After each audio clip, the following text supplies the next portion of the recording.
Merci Madame la Présidente, Madame la Vice-Présidente, mes chers collègues. En décembre prochain, lors des élections professionnelles, les agents de notre collectivité seront amenés à renouveler leurs représentants dans les différentes instances de dialogue social de la région. Il convient donc pour l'exécutif, pour notre institution, non seulement de mener ces opérations électorales au mieux, mais aussi d'adapter cette démarche citoyenne aux évolutions de notre administration et de notre temps. Délibération après délibération dans notre instance, notre majorité a en effet réussi le pari de mener à bien la modernisation de nos services, de rationaliser nos dépenses et de faire pleinement entrer l'institution régionale dans le XXIe siècle.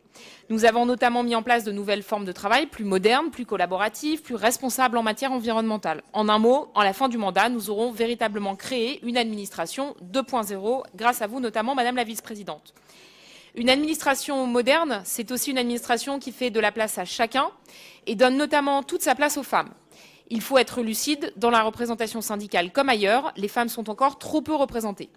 En imposant la parité homme-femme dans les listes de candidats, fondée sur la répartition des effectifs au 1er janvier de cette année, ce rapport témoigne évidemment aussi de notre volonté régionale de faire avancer la parité dans tous les secteurs et ça, je m'en félicite tout particulièrement.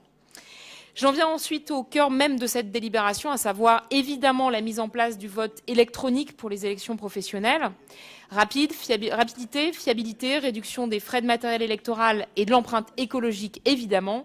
Le vote électronique présente de nombreux atouts et est aussi le signe d'un changement d'époque, encore une fois, à la région.